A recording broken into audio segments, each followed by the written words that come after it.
السلام عليكم ورحمة الله وبركاته. ازيكم يا جماعة؟ عاملين ايه؟ يا رب تكونوا بخير. وحشتوني. هنتكلم النهاردة ونقول جايلك مفاجأة كالصاعقة.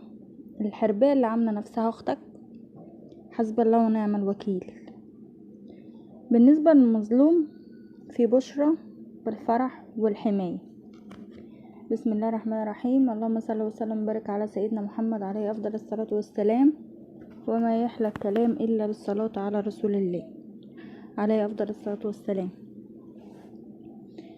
انت مخنوق وتعبان ومتضايق من كل حاجة، لدرجة لو حد قالك مالك ممكن تعيط. ده ليه؟ طبعا ده عشان انت قادر تحل مشاكل الناس كلها، لكن بتيجي عند مشاكلك انت وتقف ستوب، مش قادر تعمل حاجة. ده ليه؟ ده عشان اللي اذاك يعتبر، مش هنقول من دمك، لان لو من دمك مش هيعمل كده. المهم، عشان انت مش عارف تحل مشاكلك، بتحل مشاكل اي حد الا مشاكلك انت، عشان انت بتراعي ربنا.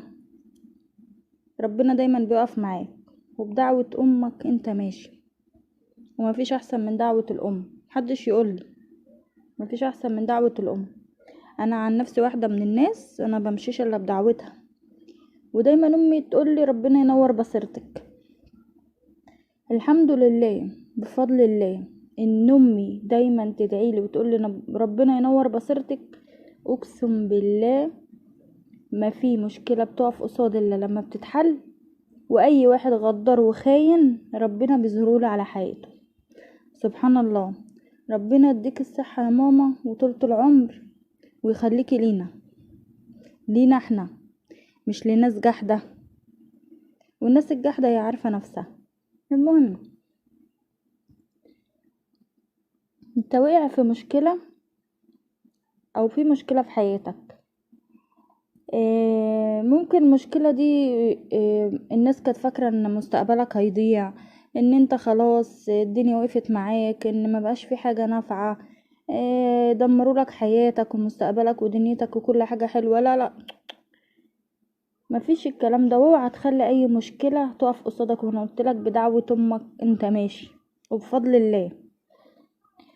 لما بتيجي عند مشكلة ليك انت بتتلجم، بس انا بقولك ابشر بفرح الله.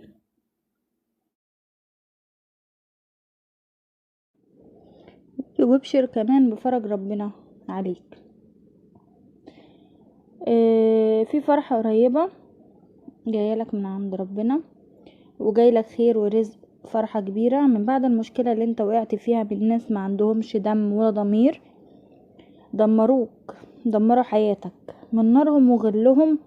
فكروا في كذا حيلة، فكروا كمان في كذا طريقة، وعملوا لك مكيدة مرة واتنين وتلاتة. وانت عشان خاطر صلة الرحم والدم عديتها مرة واتنين وتلاتة، لكن غبائهم وصلهم انهم يرموا بلاهم عليك بكذا طريقة. مرة ليهم عندك فلوس، مرة يحبسوك، مرة يدينوك بأي حاجة وأي مبلغ. المصيبة الكبيرة انهم بيكذبوا الكذبة ويصدقوها، والمصيبة الأكبر ان انت كان خيرك عليهم. خيرك على الكبير قبل الصغير، لكن انت عملت حساب ان اهلك ممكن يتعبوا، خصوصا امك اللي ملكش حد غيرها يعتبر من بعد ربنا. عملت حسابها ان لو انت وقعت وهي يعتبر امك وقعت، وعملت حساب انك انت لو وقفت ضدهم انت هتجيب حقك وهتجيب عليها وطيها وهتهد المعبد على اللي فيه. بس مين اللي هيقع في الاخر؟ هي امك اللي ملهاش اصلا ذنب في اي حاجة بتحصل.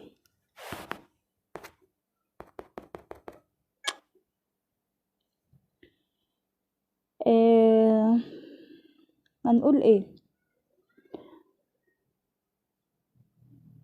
ملهاش ذنب ان في اي حاجة بتحصل، ولا ليها ذنب انها خلفت واحدة كلبة وجحدة زي دي، ما بيتمرش فيها لا عيش ولا ملح، ولا تمر فيها تربية امها ولا ابوها ليها. البت اللي دايما بتحقد عليك وعلى عيالك، ببجاحتها بتقارن عيالها بعيالك. بت بمعنى الكلمة كفرة، مع ان انت ربنا يعلم بحالك وحال عيالك، يعني ربنا يوقعها في اللي انت وقعت فيه. البعض مننا ليه اخت حرباية تعبانة جاسوسة شطانة، يمكن كلمة الدنيا كلها الجحدة مش هتكفيها ومش هتكفي وصفها. زي ما انا قلتلك بتبص لعيالك مع انك فيك اللي مكفيك.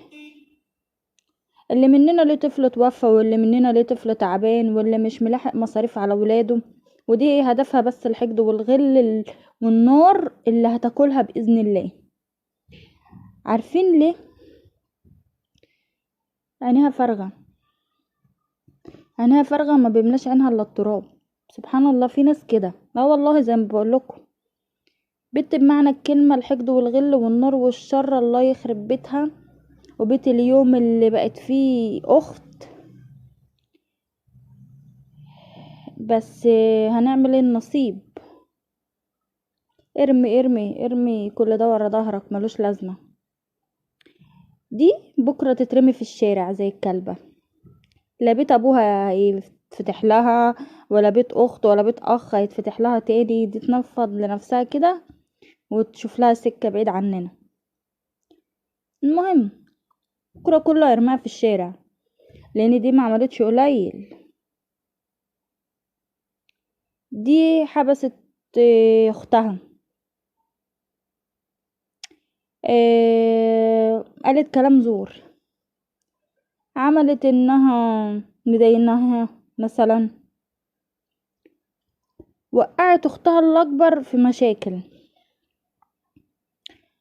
الاخت الاكبر منك سنا وقعتها في مشاكل، اتظلمت بسبب الواطية دي. الاخت الاكبر اتظلمت بسبب الواطية دي، لان انت شكيت فيها، شكيت في اختك الاكبر. الاخت الجحدة الكلبة، في الحروف من اسمها، بعض مننا طبعا هيبقى عارف الحروف دي. حرف النون والالف والدال والياء والتاء. احذر منها كويس جدا الحرباية، ماشي؟ الشيطانة اللي على هيئة البشر وهي اقل من البشر. بشر ده ما يعتبرش من البشر خالص، دي لعنة ونزلت على الارض.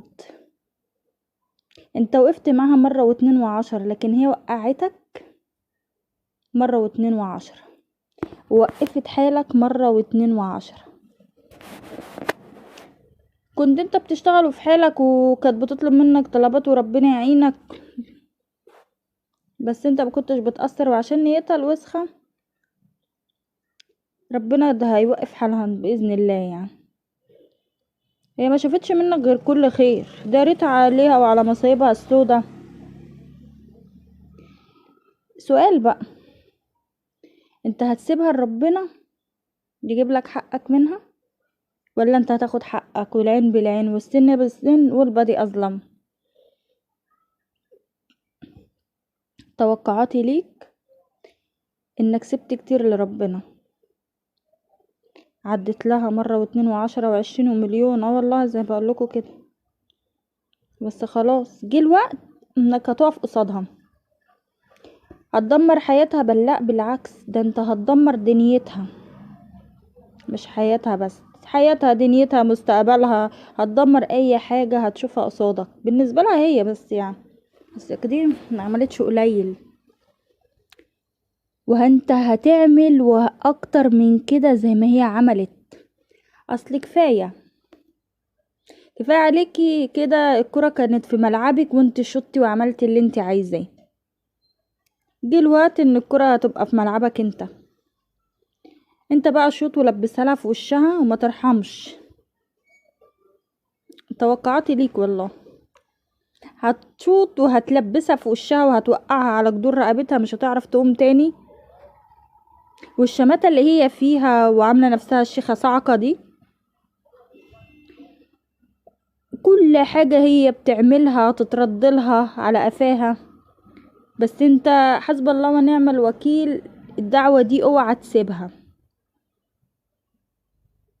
وخصوصا كمان ان امي بتدعيلي، واللي امه بتدعيله احسن من امه بتديله. انت لما الكرة تبقى في ملعبك وهتشوط الجول، هيجي على شبكة الجول، هتفتح على دماغها طاقة جهنم، وهتجيب اجلها، بل بالعكس، اجلها وحياتها كلها، وهتندمها على اليوم اللي وقعتك فيه، واللي وقعتك في مشاكل، واليوم اللي هي فكرت تقف قصادك فيه اصلا.